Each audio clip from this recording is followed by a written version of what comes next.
Openbaring 1 vers 10. Ek was in die gees op die dag van die Here, en het agter my 'n groot stem gehoor, soos van 'n bassein. In die gees, op die dag van die Here, agter my.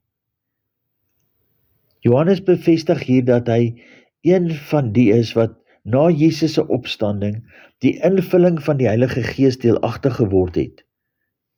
Johannes was in die gees, dieselfde gees van heerlikheid wat Jesus uit die dood opgewek het, die gees van die Vader,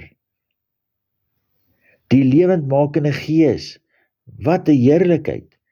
Op die dag van die Here verwys na die triomferende ewige inboeseming van alles in Christus Jesus by die Vader.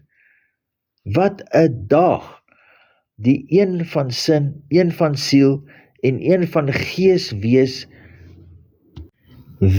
met Vader in Christus Jesus, in gees en in waarheid.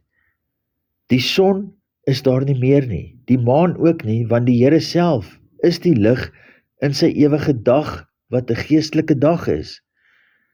Die dood is verslind in die dag van die Here, en die dood sal daar nie inkom of heers nie. Die ewige dag van die Here, agter my. Dis spesifiek met 'n doel dat die Gees eers van agter na jou kom. Of so voel dit. Dit simboliseer die alles agter jou word eers herstel of opgeneem in die Gees in. 'n indompeling of doping in die Gees in. Jou verlede word op datum gebring. Die aanwakkering tot geestelike bewustheid breek deur jou harde, dooie, uitgedroogde vleeslikheid en tree na die voorgrond van werklike realiteit in jou. Die geestelike bewustelike nou bring alles tot helderheid in sy dag.